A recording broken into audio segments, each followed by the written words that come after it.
তানজিল হুছেইনক পিছ পেলাই ২০০০তকৈ অধিক ভোটৰ ব্যৱধানত অগ্ৰগতি লাভ কৰিছে দীপ্লু ৰঞ্জন শৰ্মাই। দীপ্লু ৰঞ্জন শৰ্মা ইতিমধ্যে চামগুৰি সমষ্টিত আগবাঢ়িছে। এই মুহূৰ্তত আমি জনাব বিচাৰিছোঁ দ্বিতীয় ৰাউণ্ডৰ যি ভোট গণনা আৰু ভোট গণনাত দেখা গৈছে চামগুৰি সমষ্টিত তানজিল হুছেইনক পিছ পেলাইছে দীপ্লু ৰঞ্জন শৰ্মাই। দীপ্লু ৰঞ্জন শৰ্মা অগ্ৰগতি লাভ কৰিছে প্ৰায় ২০০০ ভোটৰ ব্যৱধানত অগ্ৰগতি লাভ কৰিছে দীপ্লু ৰঞ্জন শৰ্মাই, যি সময়ত ৰকিবুল হুছেইনৰ দুৰ্গ হিচাপে জনাজাত চামগুৰি সমষ্টি, কংগ্ৰেছৰ দুৰ্গ হিচাপে জনাজাত চামগুৰি সমষ্টি আৰু চামগুৰি সমষ্টিত তানজিল হুছেইনে জয় হ'ব বুলি নিশ্চিত কৰিছিল কংগ্ৰেছে, কিন্তু সেইগৰাকী তানজিল হুছেইনক দ্বিতীয় ৰাউণ্ডত ইতিমধ্যে পিছ পেলাইছে। বিহালী সমষ্টিত একেদৰে আগবাঢ়িছে বিজেপি প্ৰাৰ্থীগৰাকী। পোষ্টেল ভোটত গণনাত ইতিমধ্যে অগ্ৰগতি লাভ কৰিছে দিগন্ত ঘাটোৱালে, প্ৰায় ৪০০০ ভোটৰ ব্যৱধানত ইতিমধ্যে অগ্ৰগতি লাভ কৰিছে। ঠিক একেদৰে জয়ন্ত বৰা পিছ পৰি আছে প্ৰায় ৩০০০ ভোটৰ ব্যৱধানত। বঙাইগাঁও প্ৰাৰ্থী ইতিমধ্যে দীপ্তিময় চৌধুৰী, যিগৰাকী অগপ বিজেপি মিত্ৰজোঁটৰ অৰ্থাৎ অসম গণ পৰিষদৰ প্ৰাৰ্থী, ৫০০০ ভোটৰ ব্যৱধানত ইতিমধ্যে অগ্ৰগতি লাভ কৰিছে। এই মুহূৰ্তত আমি জনাইছোঁ যিহেতু তানজিল হুছেইন ইতিমধ্যে পিছ পৰিছে, দীপ্লু ৰঞ্জন চামগুৰি সমষ্টিত ইতিমধ্যে অগ্ৰগতি লাভ কৰিছে। চামগুৰিত ইতিমধ্যে দীপ্লু ৰঞ্জন শৰ্মা অগ্ৰগতি লাভ কৰিছে। আৰু এই মুহূৰ্তত ডাঙৰ খবৰ এইটোৱে, যিহেতু চামগুৰি সমষ্টিৰ যি ধৰণৰ হিংসাত্মক পৰিস্থিতিয়ে এবাৰ চৰ্চা লাভ কৰিছিল, চামগুৰি সমষ্টি যি ধৰণৰ হিংসাত্মক যি পৰিস্থিতিয়ে অসমৰ নিৰ্বাচনৰ ইতিহাসত কলংকৰ দাগ লগাইছিল, আৰু সেই সমষ্টিত বিজেপিয়ে কেনেধৰণে আগ্ৰাসন হৈছে, বিজেপিয়ে যিকোনো প্ৰকাৰে চামগুৰি সমষ্টি দখলৰ চেষ্টা চলাইছিল। আৰু চামগুৰিত ইতিমধ্যে যি ভোট গণনা প্ৰথম পৰ্যায়ত ইতিমধ্যে দেখা গৈছিল তানজিল হুছেইন অগ্ৰগতি লাভ কৰিছিল, তাৰ পিছতে দ্বিতীয় ৰাউণ্ডৰ ভোট গণনাত ইতিমধ্যে আগবাঢ়িছে দীপ্লু ৰঞ্জন শৰ্মা। দীপ্লু ৰঞ্জন শৰ্মা যিধৰণে ভোটৰ ব্যৱধানত আগবাঢ়িছে, ইতিমধ্যে সকলৰ মুখে চৰ্চা হৈছে দীপ্লু ৰঞ্জনে হ'ব নেকি চামগুৰি সমষ্টি এইগৰাকী বিধায়ক এইবাৰ মুঠতে চামগুৰি সমষ্টি দখলৰ বাবে যি ধৰণে বিজেপিৰ যি ধৰণৰ আগ্ৰাসী যি মনোভাৱ আছিল, যি ধৰণে তেওঁলোকে বিজেপিয়ে চামগুৰি সমষ্টি দখলৰ চেষ্টা চলাইছিল, তাৰ পৰিৱৰ্তে দেখা গৈছিল প্ৰথম ৰাউণ্ডত যদিও তানজিল হুছেইনৰ অগ্ৰগতি দেখা পোৱা গৈছিল, এতিয়া পিছ পৰিছে তানজিল হুছেইন আৰু আগবাঢ়িছে দীপ্লু ৰঞ্জন শৰ্মা। সমান্তৰালভাৱে চিডলি, ধলাই আৰু বঙাইগাঁও সমষ্টিত আগবাঢ়িছে বিজেপি ইউ পি পি এলৰ প্ৰাৰ্থী কেইগৰাকী। আৰু ৪-৫টা সমষ্টি যি উপ নিৰ্বাচনৰ পুৱাৰ ভাগৰ পৰা ভোট গণনাৰ প্ৰতিটো খবৰ আমি দি আহিছিলোঁ, প্ৰতিটো খবৰ আমি জনাই আহিছিলোঁ। এই মুহূৰ্তত তানজিল হুছেইন পিছ পৰিছে, দীপ্লু ৰঞ্জন শৰ্মা আগবাঢ়িছে। ঠিক একেদৰে ৫টা সমষ্টিত বিজেপি মিত্ৰজোঁটে অগ্ৰগতি লাভ কৰিছে। আমি সবিশেষ জানিম, আমাৰ জ্যেষ্ঠ সাংবাদিক কৌশিক কুমাৰ ডেকা আছে। ৫টা সমষ্টি যি নিৰ্বাচনৰ ভোট গণনা প্ৰক্ৰিয়া পুৱাৰ ভাগৰ পৰা প্ৰতিটো ইতিমধ্যে সময় ইতিমধ্যে যিমান আগবাঢ়িছে দেখা গৈছে প্ৰতিটো পৰিৱৰ্তন হৈছে, কিন্তু এই মুহূৰ্তত যিটো পৰিৱৰ্তন বা আমি চামগুৰি সমষ্টিত প্ৰথমতে যদি যাওঁ, চামগুৰি সমষ্টি তানজিল হুছেইন অগ্ৰগতি লাভ কৰিছিল, কিন্তু এতিয়া দেখা গৈছে দীপ্লু ৰঞ্জন শৰ্মা আগবাঢ়ি আছে। নিশ্চয়কৈ পংকজ, অসমৰ ৰাজনীতিত সবাতোকৈ উপ নিৰ্বাচনৰ যদি আমি ইতিহাস চাওঁ তেনেহ'লে দেখিম যে প্ৰথমবাৰৰ বাবে অসমৰ ৰাজনীতিত উপ নিৰ্বাচনত বিধানসভা নিৰ্বাচনতকৈও উপ নিৰ্বাচনত যি ধৰণৰ ৰাজনৈতিক পৰিৱেশৰ এক সূচনা হৈছিল, যি ধৰণৰ ৰাজনৈতিক প্ৰতিদ্বন্দ্বিতা আমি দেখিবলৈ পাইছোঁ, নিৰ্বাচনী প্ৰতিদ্বন্দ্বিতা দেখিবলৈ পাইছোঁ, সেয়া সবাতোকৈ আকৰ্ষণীয় হৈ উঠিছে চামগুৰিৰ যুঁজখন। বিহালী আৰু চামগুৰি, বিহালীত গৌৰৱ গগৈয়ে সন্মুখৰ পৰা নেতৃত্ব দিছে কংগ্ৰেছক, আৰু চামগুৰিত ৰকিবুল হুছেইনৰ ভেটি খহাবলৈ, ৰকিবুল হুছেইনৰ দুৰ্গ খহাবলৈ বিজেপিয়ে এইবাৰ যৎপৰোনাস্তি চেষ্টা চলাইছে। আৰু বিজেপিৰ যিগৰাকী প্ৰাৰ্থী দীপ্লু ৰঞ্জন শৰ্মাক সন্মুখত ৰাখি বিজেপিয়ে সৰ্বশক্তি প্ৰয়োগ কৰিছে। আৰু যি ধৰণৰ নিৰ্বাচনী হিংসা সংঘটিত হৈছিল চামগুৰিত, আৰু দেখা গৈছিল যে পৰিলক্ষিত হৈছিল যে চামগুৰিত এইবাৰ ৰকিবুল হুছেইনৰ যি পূৰ্বপুৰুষৰ পৰা ৰকিবুল হুছেইনৰ পিতৃৰ পৰা ৰকিবুল হুছেইনৰ পুত্ৰলৈ কংগ্ৰেছে যি ধৰণে চামগুৰিত খামুচি ধৰি আছিল, চামগুৰিৰ কংগ্ৰেছে জয়লাভ কৰি আহিছিল, এইবাৰ তাত কংগ্ৰেছৰ ভেটি খহিব নেকি তেনে এক পূৰ্বানুমান কৰা হৈছিল, তেনে এক আশংকা প্ৰকাশ কৰা হৈছিল। আৰু তেনে এক আশংকা হয়তো বাস্তৱত পৰিণত হ'বও পাৰে, সেয়া আমি অস্বীকাৰ কৰিব নোৱাৰোঁ। আপুনি ইতিমধ্যে উল্লেখ কৰিছে যে চামগুৰিত দীপ্লু ৰঞ্জন শৰ্মাই অগ্ৰগতি লাভ কৰিছে, দ্বিতীয় ৰাউণ্ডৰ ভোট গণনা ইতিমধ্যে সম্পন্ন হৈছে। বিহালীৰ শেহতীয়া যি আমাৰ ফলাফল অগ্ৰগতি, সেই অগ্ৰগতি আমাৰ হাতলৈ আহিছে। বিহালীত তৃতীয় ৰাউণ্ডৰ ভোট গণনা সম্পন্ন হৈছে, আৰু তৃতীয় ৰাউণ্ডৰ ভোট গণনাৰ শেষত বিজেপিয়ে ১২,৮২৩টা ভোট লাভ কৰিছে, আৰু কংগ্ৰেছে লাভ কৰিছে ৯,২৩৪টা ভোট। অৰ্থাৎ বিজেপিৰ যিগৰাকী প্ৰাৰ্থী দিগন্ত ঘাটোৱালে ৩,৫89টা ভোটত অগ্ৰগতি লাভ কৰিছে। গতিকে আমি ক'ব পাৰোঁ যে চামগুৰিৰ লগতে বিহালীতো বিজেপিৰ পক্ষে এই মুহূৰ্তত নিৰ্বাচনী যি ভোট গণনা সেই বিজেপিৰ পক্ষত আছে। নিশ্চিতভাৱে আমি ইতিমধ্যে কৈছোৱে যে চামগুৰি সমষ্টি দীপ্লুৰঞ্জন শৰ্মা অগ্ৰগতি আচলতে কংগ্ৰেছৰ দুৰ্গ খহাবলৈ সক্ষম হ'ব নেকি? ৰকিবুল হুছেইনৰ যি দুৰ্গস্বৰূপ চামগুৰি সমষ্টি খহাবলৈ সক্ষম হৈছে নেকি? আগ্ৰাসী ৰূপত যিধৰণে বিজেপিয়ে নিৰ্বাচনী প্ৰচাৰ চলাইছিল, চামগুৰি সমষ্টি নিৰ্বাচনী প্ৰচাৰ প্ৰতিটো খবৰ আমি দেখুৱাইছিলোঁ, কেনেধৰণে হিংসাত্মক পৰিস্থিতিৰ সৃষ্টি হৈছিল, কেনেধৰণে জনপ্ৰতিনিধিৰ বাহনত আক্ৰমণ চলিছিল, আমি সেই দৃশ্যসমূহ দেখুৱাইছিলোঁ।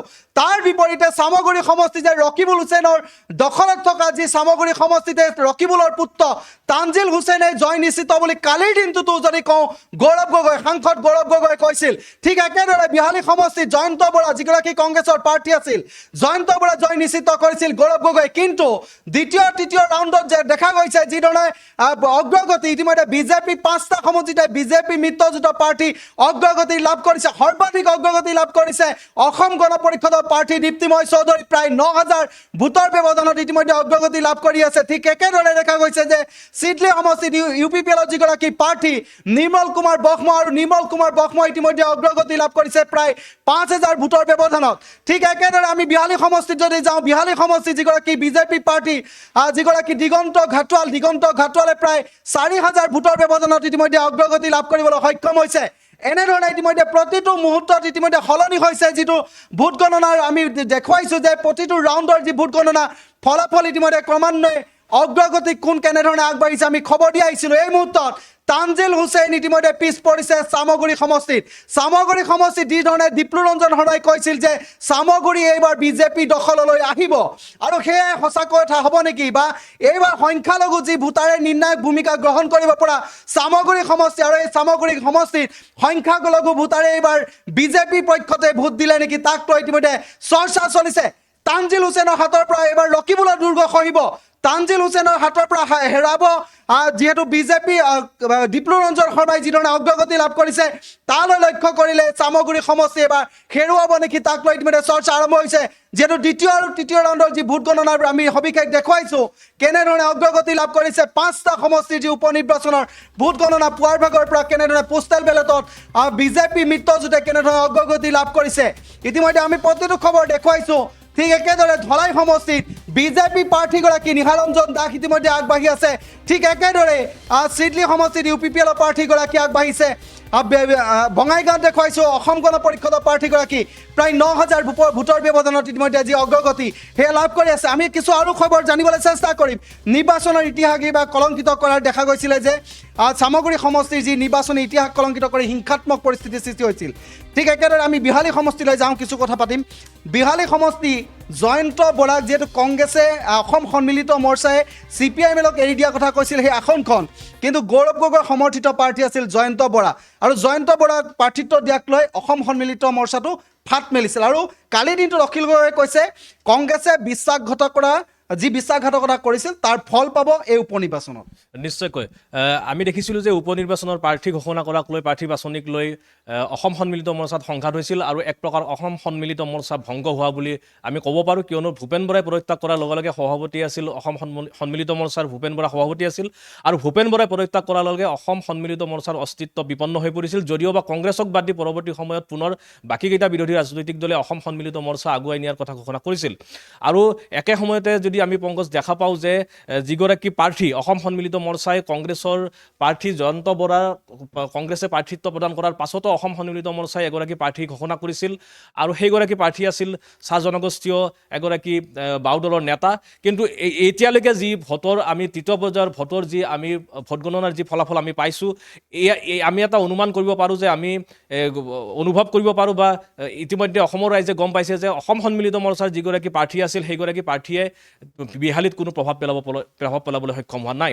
গতিকে যি সংঘাত আৰম্ভ হৈছিল বিৰোধী দলৰ মাজত, আৰু গৌৰৱ গগৈয়ে এককভাৱে যি সিদ্ধান্ত লৈছিল সেই সিদ্ধান্তক লৈ কংগ্ৰেছৰ ভিতৰ চৰাত প্ৰতিক্ৰিয়াৰ সৃষ্টি হৈছিল, কংগ্ৰেছৰ বাহিৰে ভিতৰে প্ৰতিক্ৰিয়াৰ সৃষ্টি হৈছিল, আৰু ভবা হৈছিল যে গৌৰৱ গগৈৰ সিদ্ধান্তই কংগ্ৰেছ প্ৰাৰ্থীগৰাকীক বা বিৰোধী পক্ষক ক্ষতি কৰিব, লোকচানৰ সন্মুখীন হ'ব। কিন্তু কাৰ্যত সেয়া নহ'ল। জয়ন্ত বৰাই সাংঘাতিক ধৰণে তাত যুঁজ দিবলৈ সক্ষম হৈছে। যদিও বা তৃতীয় ৰাউণ্ডৰ ভোট গণনাৰ অন্তত বিজেপি প্ৰাৰ্থী দিগন্ত ঘাটোৱাল যথেষ্ট ভোটত আগবাঢ়ি আছে, 3,000 অধিক ভোটত অগ্ৰগতি লাভ কৰিছে। তথাপিও জয়ন্ত বৰাই প্ৰত্যাহ্বানৰ সৃষ্টি কৰিছে, এই কথা আমি স্বীকাৰ কৰিব লাগিব। আৰু গৌৰৱ গগৈয়ে সন্মুখৰ পৰা বিহালী সমষ্টিত জয়ন্ত বৰা প্ৰাৰ্থী নহয়, যেন গৌৰৱ গগৈহে প্ৰাৰ্থী আছিল, সেই কথাটো ইতিমধ্যে প্ৰতিপন্ন হৈছে। আৰু গৌৰৱ গগৈয়ে আগন্তুক যি বিধানসভা নিৰ্বাচন, 26ৰ যি বিধানসভা নিৰ্বাচন, 26ৰ বিধানসভা নিৰ্বাচনৰ প্ৰতি লক্ষ্য ৰাখি এটা উপ নিৰ্বাচনত গৌৰৱ গগৈ যি ধৰণে নামি পৰিছে, যি ধৰণে যুঁজ দিছে, সেইটো নিশ্চয়কৈ অসমৰ ৰাজনীতিৰ বাবে তাৎপৰ্যপূৰ্ণ। আৰু আগন্তুক যি বিধানসভা নিৰ্বাচন, এই নিৰ্বাচনত বিহালীৰ ফলাফল যিয়েই নহওক, অসমৰ ৰাজনীতিত ইয়ে প্ৰভাৱ পেলাব, ই নিশ্চিত। আৰু চামগুৰিৰ কথা আপুনি ইতিমধ্যে উল্লেখ কৰিছে যে অসমৰ ৰাজনৈতিক ইতিহাসত হয়তো হিংসাত্মক এক নিৰ্বাচন আমি দেখিবলৈ পাইছোঁ সবাতকৈ। ইতিমধ্যে বিহাৰত যি ধৰণৰ হিংসাৰ সূচনা হয়, উত্তৰ প্ৰদেশত যি ধৰণৰ হিংসাৰ সূচনা হয়, পশ্চিমবংগত যি ধৰণৰ নিৰ্বাচন কেন্দ্ৰিক হিংসাৰ সূচনা হয়, অনুৰূপ ঘটনা আমি এইবাৰ চামগুৰিত দেখিবলৈ পাইছোঁ। প্ৰতিদিনেই কংগ্ৰেছ আৰু বিজেপিৰ সমৰ্থকৰ মাজত কাজিয়া, প্ৰতিদিনেই মাৰপিট, আৰু তাৰ মাজতে হিংসাত্মক ঘটনাৰ মাজেদি ভোটগ্ৰহণ সম্পন্ন হৈছে, আৰু আজি ভোটগণনা চলি আছে। আৰু তানজিল হুছেইনক যি প্ৰত্যাহ্বান জনাইছে ডিপ্লুৰঞ্জন শৰ্মাই, সেয়া ডিপ্লুৰঞ্জন শৰ্মা হয়তো প্ৰতীকী অৰ্থত বিজেপিৰ প্ৰাৰ্থী, তথাপিও ৰকিবুল হুছেইনৰ যি পৰিয়ালকেন্দ্ৰিক ৰাজনীতি, ৰকিবুল হুছেইনৰ পৰিয়ালকেন্দ্ৰিক ৰাজনীতিৰ পৰা চামগুৰিৰ ৰাইজে মুক্তি বিচাৰিছে নেকি? এটা অভিযোগ সততে উত্থাপন হৈ আহিছে যে বিগত যিবোৰ নিৰ্বাচন, সেইবোৰ নিৰ্বাচনত ৰকিবুল হুছেইনে ৰিগিঙৰ আশ্ৰয় লৈছিল, ৰকিবুল হুছেইনৰ সমৰ্থকে গুণ্ডাগিৰিৰ আশ্ৰয় লৈছিল। কিন্তু এইবাৰ সেই ধৰণৰ ঘটনা ৰকিবুল হুছেইনে যি বাহুবল, সেই বাহুবল ৰকিবুল হুছেইনে এইবাৰ দেখুৱাবলৈ সক্ষম হোৱা নাই নেকি?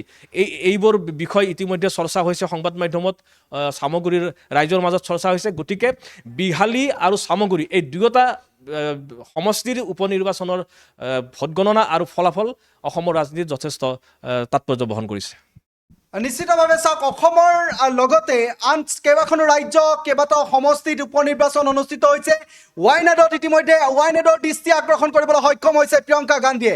প্ৰায় 60,000 ভোটৰ ব্যৱধানত ৱাইনাডত ইতিমধ্যে প্ৰিয়ংকা গান্ধীয়ে অগ্ৰগতি লাভ কৰিছে। ঠিক একেদৰে আমি যদি কওঁ, আজিৰ দিনটোত দুখনকৈ ৰাজ্যৰ বিধানসভা নিৰ্বাচনৰ ভোট গণনা আৰম্ভ হৈছিল, ভোট গণনা চলি আছে। ঠিক মহাৰাষ্ট্ৰ আৰু ঝাৰখণ্ডত 288খন যি আসন আছিল, 88খন আসনৰ মহাৰাষ্ট্ৰত NDA প্ৰায় 210খন NDA মিত্ৰজোঁটে অগ্ৰগতি লাভ কৰি আছে। ঠিক একেদৰে যদি আমি ঝাৰখণ্ডলৈ যাওঁ, ঝাৰখণ্ডৰ 81খন আসনৰ প্ৰায় 42খন আসনত ইতিমধ্যে অগ্ৰগতি লাভ কৰি আছে ঝাৰখণ্ডে। আমি অসমৰ যি 5টা সমষ্টিৰ উপ নিৰ্বাচনৰ কথা ইতিমধ্যে কৈছোঁ যে 5টা সমষ্টিৰ যিহেতু উপ নিৰ্বাচনৰ প্ৰসংগ ইতিমধ্যে কৈ আছোঁ যে 5টা সমষ্টিত কেনেদৰে কোন অগ্ৰগতি লাভ কৰিছে। যিহেতু চামগুৰি সমষ্টিত তানজিল হুছেইনৰ যিহেতু অগ্ৰগতি আছিল, অগ্ৰগতিৰ পিছতে দেখা গৈছে এতিয়া ডিপ্লুৰঞ্জন শৰ্মা যথেষ্ট ভোটৰ ব্যৱধানত অগ্ৰগতি লাভ কৰিছে। চামগুৰি সমষ্টি কংগ্ৰেছৰ দুৰ্গ ইতিমধ্যে খহিবলৈ গৈ আছে। চামগুৰি সমষ্টিৰ পৰা কংগ্ৰেছৰ ভেটি উচ্চন হ'বলৈ গৈ আছে, কিয়নো চামগুৰি সমষ্টিত যিধৰণে দেখা গৈছিল যে হিংসাত্মক পৰিস্থিতিৰ সৃষ্টি হৈছিল, যিধৰণে ৰকিবুল হুছেইনকে আৰম্ভ কৰি সকলোৱে অভিযোগ উত্থাপন কৰিছিল যে চামগুৰি সমষ্টিৰ কেইবাটাও ভোট কেন্দ্ৰত ৰেগিং হৈছিল, আৰু ৰেগিঙৰ অভিযোগ পত্ৰ ইতিমধ্যে প্ৰেৰণ কৰিছিল নিৰ্বাচনী আয়োগলৈ। তেনে সময়তে দেখা গৈছে এতিয়া যি ধৰণৰ এই 5টা সমষ্টি উপ নিৰ্বাচনৰ যি ভোট গণনাৰ ক্ৰমান্বয়ে সময় যিমানে আগবাঢ়িছে, যি ফলাফলৰ ইতিমধ্যে পৰিৱৰ্তন ঘটিছে, দেখা গৈছে 5টা সমষ্টিয়ে বিজেপি মিত্ৰজোঁটৰ হাতলৈ যাব নেকি, তাক লৈ ইতিমধ্যে চৰ্চা হৈছে। পৰৱৰ্তী সময়ত আৰু 5টা সমষ্টি কেনেধৰণে সাল সলনি ঘটে, 5টা সমষ্টিৰ ভোট যি ৰাউণ্ডৰ ইতিমধ্যে ভোট গণনা চলি আছে, পৰৱৰ্তী সময়ত কেনেধৰণে সাল সলনি আমি সবিশেষ জনাই যাম। আৰু আপোনালোকেও প্ৰতিটো ভোট গণনাৰ প্ৰতিটো খবৰ চাবলৈ হ'লে বিধানসভা নিৰ্বাচনৰ যি আমি কৈছোঁ যে ঝাৰখণ্ড আৰু মহাৰাষ্ট্ৰৰ বিধানসভা নিৰ্বাচনৰ ভোট গণনা চলি আছে, সমান্তৰালভাৱে কেইবাখনো ৰাজ্যৰ যি উপ নিৰ্বাচনৰ ইতিমধ্যে ভোট গণনা চলি আছে, অসমৰ 5টা সমষ্টি ভোট গণনা চলি আছে। প্ৰতিটো খবৰ চাই থাকিবলৈ হ'লে চাই থাকক দা নিউজ প্লাছ।